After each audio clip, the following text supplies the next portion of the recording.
Richard, ¿cómo ves un poco la situación? Ahora finalmente, dada la proclamación, ¿no?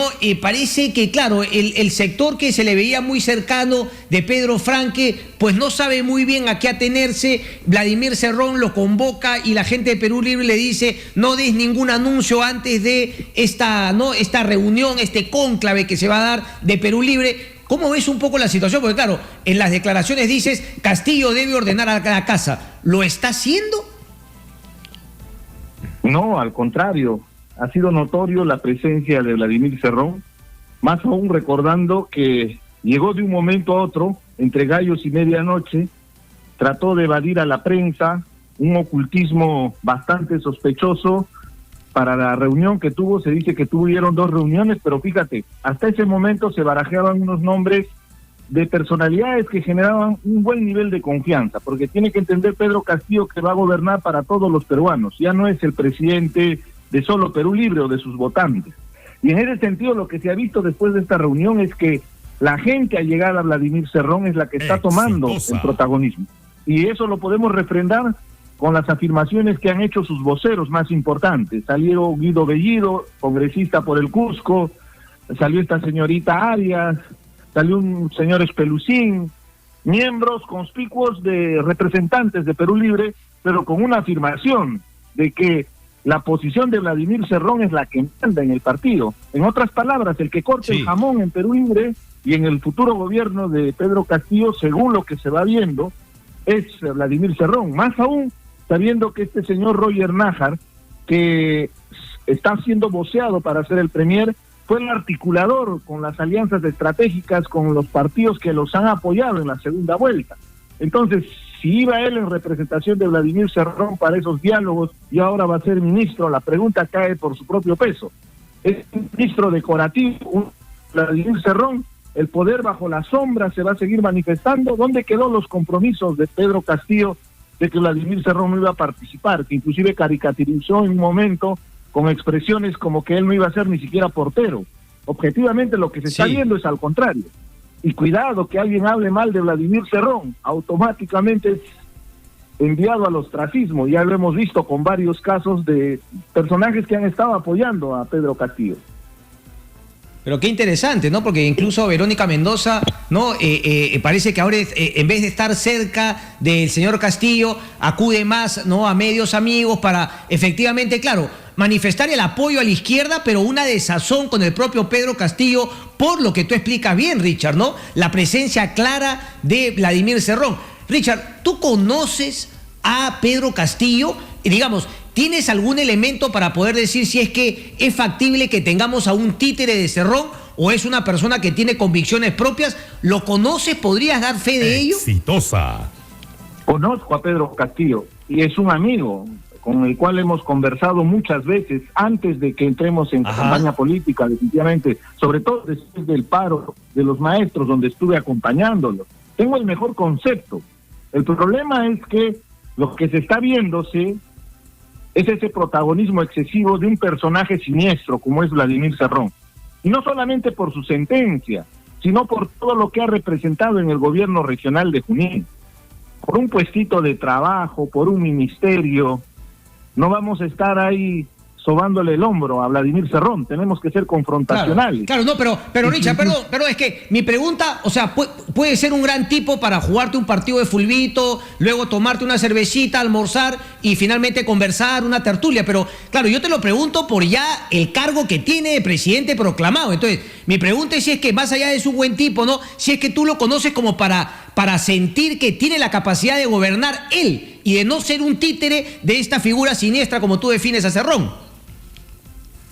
Yo espero que pueda tener esa suficiente personalidad y pueda deslindar de Vladimir Cerrón por todo el daño que no está seguro, Richard, en campaña. Entonces, ahí es donde yo tengo la duda respecto a tu pregunta, si él va a tener esa suficiente capacidad emocional para poder manejar esta situación. Es como una dicotomía. Y le vamos a poner fácil al próximo presidente de la República, elegido democráticamente, Pedro Castillo. Él está en una dicotomía entre elegir en lo que dice el pueblo, lo que siempre él utilizaba, porque el pueblo lo que pide es que Vladimir Cerrón no ha sido elegido para ser presidente, y el pueblo le pide que deslinde con Vladimir Cerrón. Entonces él tiene que decidir entre el pueblo y Vladimir Cerrón. Es así de simple, para que el 28 de julio genere confianza. Porque caso contrario, él estaría entregando su cabeza en una bandeja servida a todos estos golpistas, a toda esta gente que ha pretendido desconocer los resultados electorales. Y habría suficientes argumentos desde el propio Congreso, porque ahí se va a armar una oposición, si es que Pedro Castillo no deslinda con Vladimir Cerrón, y más aún se implementa su ideario, ese plan de gobierno desfasado, anacrónico que tienen, y que eso generaría una inestabilidad política, porque permanentemente habría conspiración, y eso ya se está sospechándose con las expresiones desatinadas de López Aliaga, por ejemplo. Pero Castillo comparte el ideario, ese ideario que tú llamas, ¿no?, completamente anacrónico de, por ejemplo, Perú Libre, porque eso también sí te quisiera preguntar. Tú has conversado con él, ¿es igual de izquierdas que Vladimir Cerrón, o el único temor es que sea un pelele de Cerrón? Son cosas distintas. Definitivamente, pero eso está sobre la especulación. Yo lo conozco en la otra faceta, como estábamos hablando.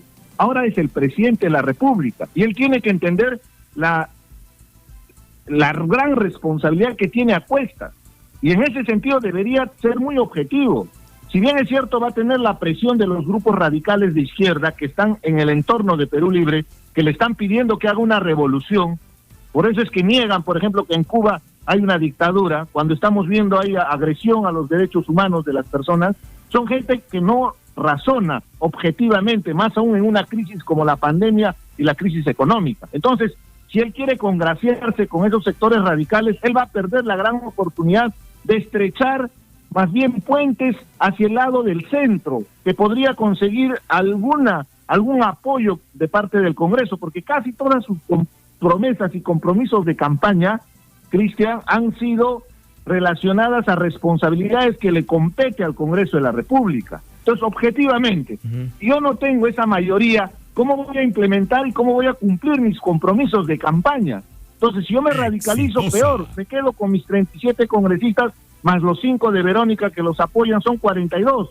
No llega ni siquiera a la mayoría simple, necesitan 65 congresistas, porque así se gobierna, así es la República, 200 años. Entonces, objetivamente, Pedro Castillo tiene que ser responsable, entender la magnitud del problema que se tiene enfrente respecto a la pandemia y la crisis económica, y buscar esos consensos, y gobernar con mucha objetividad en estos primeros meses, porque una decisión radical más bien generaría un ambiente propicio, la tormenta perfecta, pues, para que estos golpistas puedan defenestrarlo. Entonces, imagínate, ni siquiera estaría unos meses en el gobierno y ya planteando una cuestión de confianza por incapacidad moral permanente, y tú sabes bien que en el Congreso saben crear muy bien la figura para que puedan defenestrar a cualquier presidente, porque hay un vacío legal. Entonces, la responsabilidad recae en Pedro Castillo, en su personalidad, para que decida en esa dicotomía.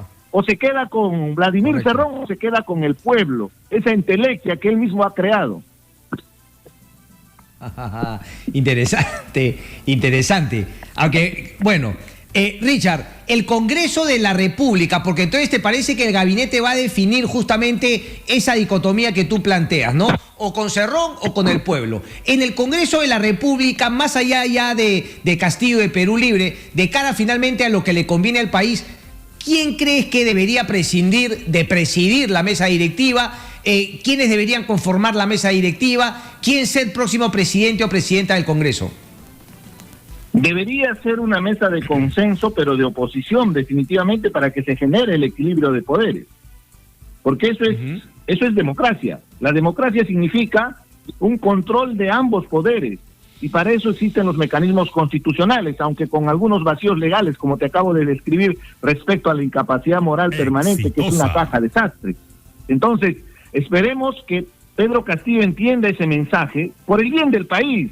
O sea, que piense en ese pueblo. En realidad es una falacia. Durante toda la campaña él ha argumentado que él va a incrementar los presupuestos es por el pueblo, que él va a luchar la corrupción por el pueblo, todo es por el pueblo. Eso es una falacia, porque se arroga la representación supuestamente del pueblo. Ahora lo tiene. Ahora es el representante de todo el pueblo, porque es el presidente de la República. Entonces, si piensa en ese pueblo, escuche lo que dice ese pueblo. Si tú haces una encuesta, y más del 50%, creo que hasta el 70% por las sentencias que tiene Vladimir Cerrón, te va a decir, nosotros no hemos votado por Vladimir Cerrón, hemos votado por Pedro Castillo. No son los votos de Perú Libre. más que todo son antivotos, en contra de. El antifujimorismo ha sido muy potente para que no pueda llegar, en este caso el fujimorismo, al poder y por tercera vez pierda en un balotaje. Entonces, que entienda ese mensaje. No ha sido una votación para que haga cambios radicales. Hay mucha preocupación, y no te estoy hablando del sector empresarial, no te estoy hablando del hombre de a pie, porque en este momento ha perdido su trabajo. Sí, claro, porque en este momento no puede pagar sus deudas. El que ve en Cusco ver subir los precios. Y eso es lo más preocupante. Fíjate, en Cusco ha habido un paro el día de ayer y ha sido contundente. Y es a consecuencia de la subida de los precios del combustible, de los productos de pan llevar.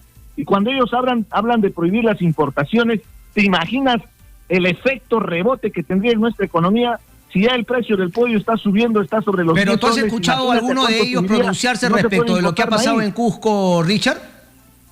¿Perdón?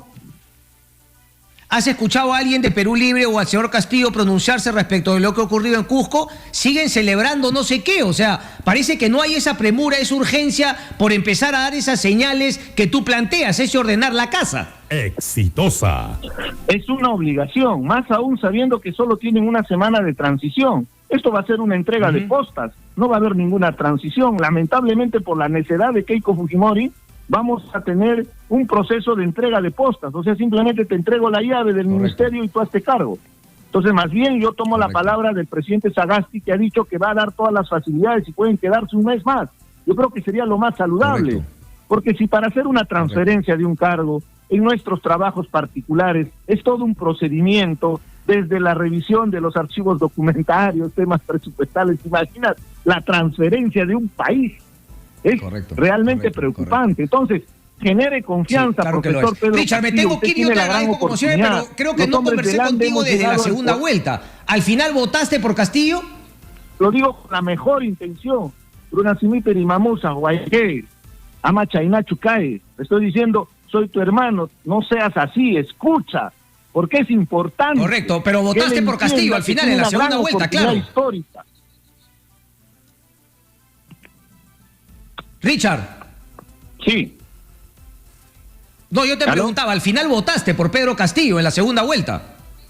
No, yo me mantuve firme en mi voto en blanco. En realidad no voté, porque estaba en la ciudad de Lima. He pagado ya mi multa. Claro, es una opción, finalmente, si ninguno te convenía, si ninguno te convencía, la opción de no haber votado por ni uno. Pero interesante, y agradezco siempre tu transparencia, Richard. Hasta la próxima, estaremos atentos.